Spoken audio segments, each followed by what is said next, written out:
Energy crisis face করতেছে। তো বাংলাদেশ এখন ইজ লাইক রাশিং টু কার থেকে তেল নিবে, কে তেল সেল করবে।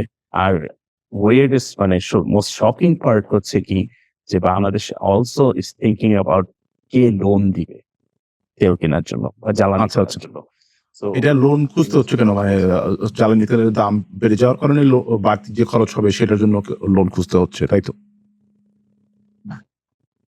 হ্যাঁ, তো এটা it's like a from a Reuters ইয়েতে তো media oil cost fuel price এতই বেড়ে গিয়েছে তাদের যে বাজেট ছিল এখন ওইটা থেকে ২ থেকে ৩ গুণ দামে তাদেরকে তেল কিনতে হবে, জ্বালানি কিনতে হবে। সেটা আচ্ছা, আচ্ছা। মিটিগেট করার জন্যই up to $2 billion লোন খুঁজতেছে। সো আচ্ছা, লোনের আচ্ছা। পসিবল যেগুলা IMF আছে, ADB আছে, তারপরে ওয়ার্ল্ড ব্যাংক এসব কান্ট্রি এসব অর্গানাইজেশনের থেকে লোন নেওয়ার চেষ্টা চলছে।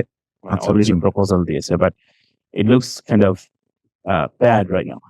তো as of right now মানে আপনি যদি যে নিউজটা দেখতেছেন তো সেই নিউজে এখন as of right now বাংলাদেশে অলরেডি মানে there is a shortage and I think it's gonna go মানে আরো শর্টেজ হবে।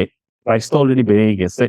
আর বাংলাদেশ যেহেতু 95% জ্বালানি ইম্পোর্টের উপর ডিপেন্ড করে। মাত্র 5% যা শুধু তারা প্রোডিউস করে। আর ন্যাচারাল সরকার গ্যাস। বলেছে যে তবে এখানে কিন্তু একটা জিনিস আমি এড করতে চাই। বাংলাদেশ কিন্তু একসময় হচ্ছে ন্যাচারাল গ্যাসের জন্য পুরোপুরি সেলফ ডিপেন্ডেন্ট ছিল। পরে ২০১৮ সাল থেকে আই থিংক বাংলাদেশ হচ্ছে আস্তে, আস্তে ন্যাচারাল গ্যাস ইম্পোর্ট করা শুরু করে এবং সেটা এখন ইম্পোর্টের পরিমাণটাই আমার হয় মেজরিটি হয়ে গেছে। মেজরিটি হয়ে গেছে। হুম। এটাই সমস্যা। তো এখন যেটা আমরা এখনো টের পাচ্ছি না সেটা হচ্ছে গিয়ে কি বাংলাদেশের ওদিকে লোডশেডিং ও অনেক বেড়ে যেতে পারে। তো মানে সামনের যে গ্রীষ্মকালে আসলে যুদ্ধের আগেই বলা হয়েছে। হুম। মানে গ্রীষ্মকালে লোডশেডিং এর জন্য মানুষকে প্রস্তুত থাকতে হবে বা ইভেন কলকারখানাও বন্ধ থাকতে পারে। গার্মেন্টস ব্যবসায়ীরা ক্ষতির সম্মুখীন হতে পারে। তো এটা আসলে আমার কাছে কাইন্ড অফ অ্যাবসার্ড লাগে। কারণ হলে গিয়ে যে লাস্ট যে সরকার ছিল তখন হলে গিয়ে তারা অনেকগুলো এক্সপ্লোরেশন অফকোর্স তারা নিজেদের টাকা দিয়ে করে নাই। এক্সপ্লোরেশন কোম্পানি তারা হলে গিয়ে আসছে, তারা হলে গিয়ে অন্যান্য ইট ওয়াজ ফান্ডেড বাই ডিফারেন্ট কোম্পানিজ। তারা দেখা গেছে যে বঙ্গোপসাগরে যে নতুন যে ম্যাপ বা যতটুক অ্যাকোয়ার করেছিল Bangladesh after international court battle or something. তো বাংলাদেশে অনেক কিছুই দেখা গেছে যে there is a lot of available fields in বঙ্গোপসাগর। আর লাস্ট সরকার কোনো অ্যাটেম্পটই নেয় নাই। তারা হলে গিয়ে they are so proud of Chevron operation in Sylhet natural gas. তারা মনে করতেছে that's enough to run the entire country. তো বাংলাদেশ এনার্জি ইন্ডিপেন্ডেন্ট না, at least it could have been lowered like যে পরিমাণ রপ্তানি করে আমদানি করে সরি। বাট ওটা তো হয়নি। উল্টা দেখা যাচ্ছে যে বাংলাদেশ ইন্ডিয়ার থেকে হলে গিয়ে তারা হচ্ছে গিয়ে ইলেকট্রিসিটি কিনতেছে। এন্ড ইন্ডিয়াও এই সংকটে আছে। ইন্ডিয়াও তারা হলে গিয়া তেল এসব মেজরিটি অফ দ্য তেল তারা নিয়ে আসে হলে গিয়ে ওই স্ট্রেট অফ হরমুজের কাছ থেকে। তারা হলে গিয়ে রাশিয়া আর ইরানের কাছ থেকে তেলের উপর ডিপেন্ডেন্ট। তো these kind of things kind of looks dark like আমি এখানে আমরা ওই যে ইয়েটা দেখতে পাই বাংলাদেশের কোন এরিয়াগুলোতে কোল এবং গ্যাস ন্যাচারালি পাওয়া যায়। হ্যাঁ, খুবই অল্প সংখ্যক ফিল্ডে অ্যাক্টিভ আছে। আচ্ছা, আচ্ছা। অ্যাক্টিভলি পূরণ করে। পাওয়া যায় এগুলাতে।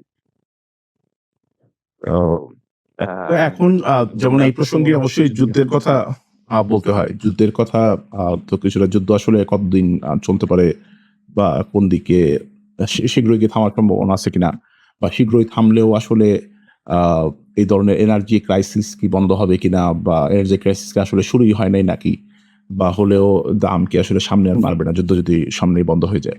এই ব্যাপারগুলো নিয়ে যদি একটু ধারণা দাও আমাদের দর্শকদের।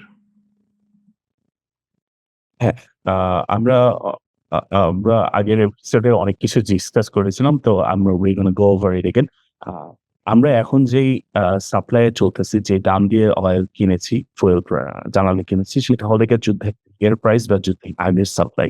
তো যুদ্ধের পরে দেখা গেছে যে হলে গিয়ে ওখানে প্রায় অ চলাচল তো বলতে গেলে প্রায় বন্ধই হয়ে গেছে স্ট্রেইট অফ হরমুজ প্রণালী দিয়ে।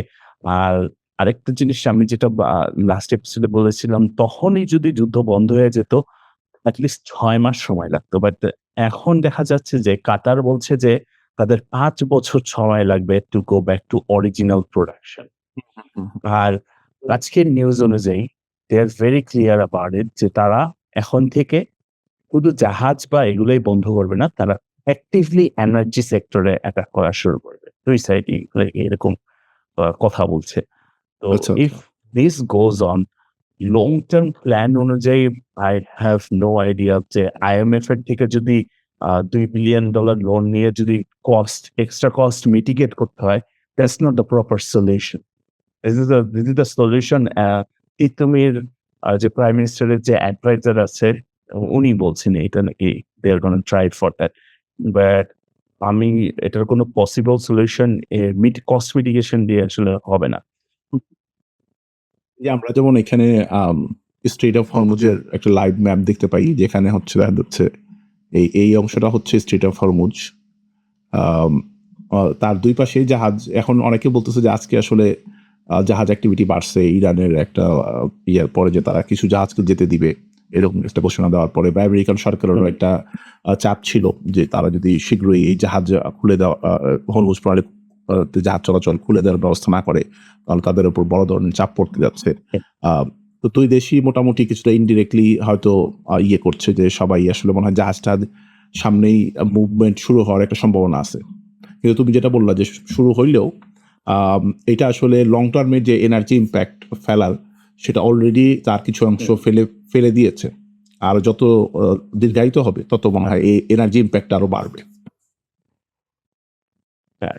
যেমন আ এইখানে তো দেখি না আরকি কোনো বাংলাদেশীদেরকে জাহাজ।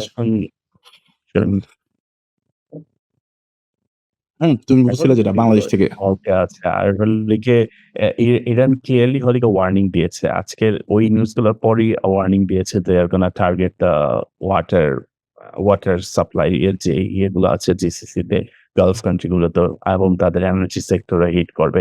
ইরান এগুলো বলেছে।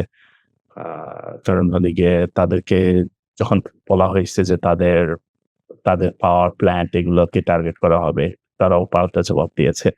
তো এভাবে যদি যেতেই থাকে বাংলাদেশকে মানে অন্য অল্টারনেটিভ খুঁজতে হবে।